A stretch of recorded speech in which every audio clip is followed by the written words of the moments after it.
I spent many hours on Welcome Tour finding every single missing item, acing every quiz, and getting at least 2 medals on every single minigame there is. So now it's time to tell you if I think that spending $10 of this game is worth it or not. But you might be wondering, wait a second, why do you say that you completed the game if you are missing some of the stuff? Good question, but don't worry for now, I will explain that later. First, let's talk about what is Welcome Tour. The first thing that happens when you open up this game is that your small self gets dropped into a giant Joy-Con. And this is one of the 12 sections that represent each of the components of the Switch 2. From the screen, to the camera, to the internals, you can visit everything. And what you can do in these different areas can be divided in 4 different things. The first one is some kind of hidden object game, where you have to walk all around the place looking for signs that appear once you get closer and that tell you what you're looking at. Oh, this is a button. Look, a joystick. Exciting stuff. But honestly, it does get a little bit more interesting once you get into the depths of the console and see components and areas that are generally too scary for us mere mortals to touch. And you need to find all of the signs if you want to progress to the next section, so just don't go slacking around. The second thing that you can do are quizzes. These stands are everywhere and will be giving you information about the Switch 2. They do that with some menus that will pop up in front of you and that have some small videos, images and text informing you of whatever they're trying to teach. After you read it all, which you do have to do if you want to take the quiz, you can go back and showcase that you paid attention by answering some questions. If you get them right, then good job! You are done. And look, I can see the appeal of this. I actually learned a couple of interesting things that I didn't know about the console by reading all of this stuff. But at the same time, I just cannot really keep away the feeling that I'm being indoctrinated by Nintendo. For some reason, now I know that the camera that they sell have a privacy protector that you turn like a wheel, and that the camera itself can be tilted to 25 degrees up and 10 degrees down. Have I become a sales rep for them and pay for it? But as I said, some of the stuff that they tell you here is actually interesting, especially if you have kids who might want to learn a little bit more about how hardware is made or how things work. But a decent amount of this knowledge should already be in the manual, and some information does feel like it was written by the marketing team to make you feel amazed at how awesome Nintendo really is. The more I think about it, the weirder it gets that a big part of this game is basically a Switch 2 class that I have to pay for.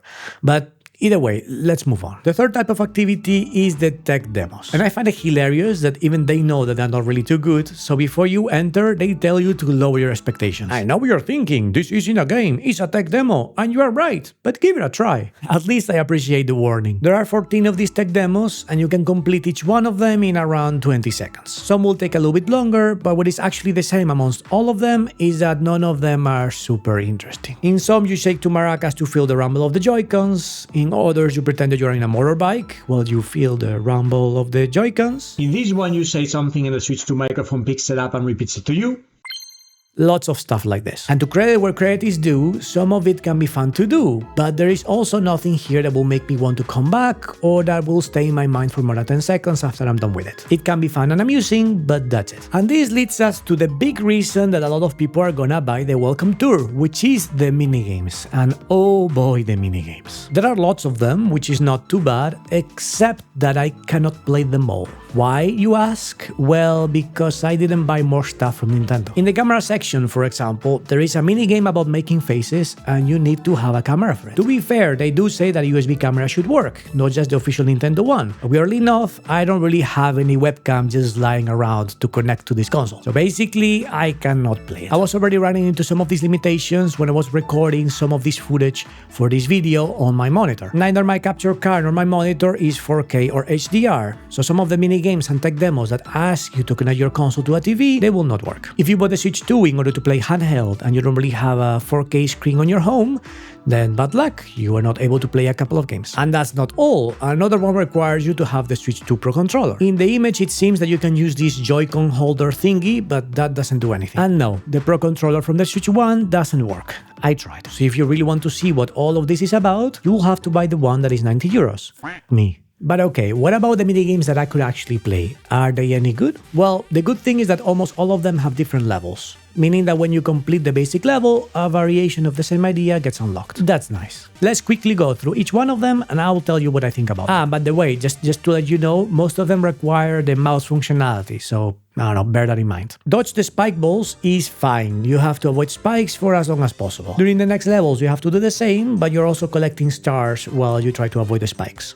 It's simple but fun. Find the strongest rumble, I didn't like it. You have to move towards an area of the screen and feel the rumble on the Joy-Con, and you have to find out where the rumble is the strongest. In Guess the Frame Rate, you have to guess the frame rate of an object given two possibilities. This isn't even a game, it's more like a quiz hidden as a game. Touch 10 is actually interesting. It's a bit like Twister, but for your fingers. While using the Switch 2 in tabletop mode, you have to touch the color that it tells you. It starts easy, but if you don't plan correctly, it will be impossible to complete. Quite original. In Guess the Angle, you have to use the stand of the Switch to move it to, you guessed it, an angle. Interesting tech, but not a very fun game. Also, once you kind of figure out more or less where the angles are, it becomes quite easy. Next up is Speed Maze. Using the mouse, you have to move to point A to point B as fast as possible. It's fine, but it gets boring pretty fast. Speed Golf is quite similar, but in this case, instead of just moving your mouse, you have to golf. The number of times you try is not important, just how long it takes to get to the hole. It's okay. Click Quick. You have to use the mouse to click the objectives as quick as possible. Nothing fancy about this one. 4K pixel hand. Okay, so this is insane. In this minigame, there are pixels that will be a different color from the rest. So you have to get close to the TV because you can only play it on a 4K screen,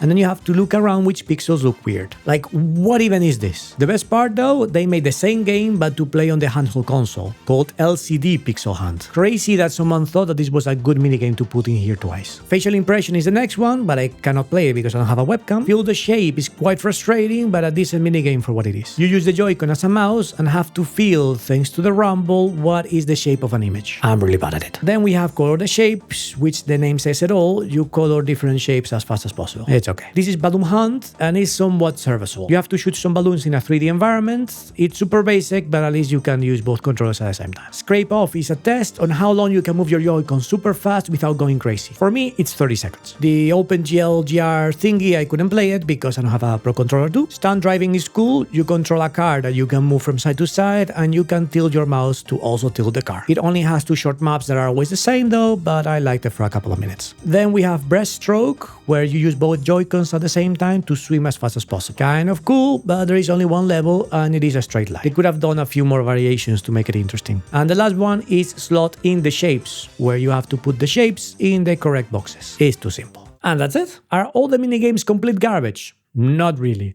Am I gonna go back to play some of them?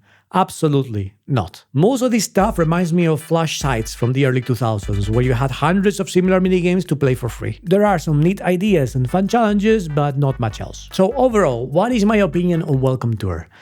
Honestly, I find myself being quite annoyed with it. I really think that this was developed from the ground up to be a free title for the Switch 2. The language that they use in the dialogues, the name of the game itself, the paywall of some parts if you don't own a 4K screen with HDR, a webcam, and a Pro Controller too. It all would have been okay if this was completely free. Even the lack of depth of some of the minigames. And when you start charging for it, all of those things start feeling a little bit weird or outright scammy. Still, I'm sure that some people will pay $10 for it, spend around 10-ish hours to finish everything, and then be happy with the results. But in a time where right now, and for the same price or even lower, you have hundreds of other titles to choose from, it is a no-brainer to just avoid this one and try something else. And if you want to know a bit more about the Switch 2, the news, what is going to happen in the future, the games that are coming out, subscribe to this channel. There will be way more coverage on the Switch 2, including reviews like this one, even if it's not super positive.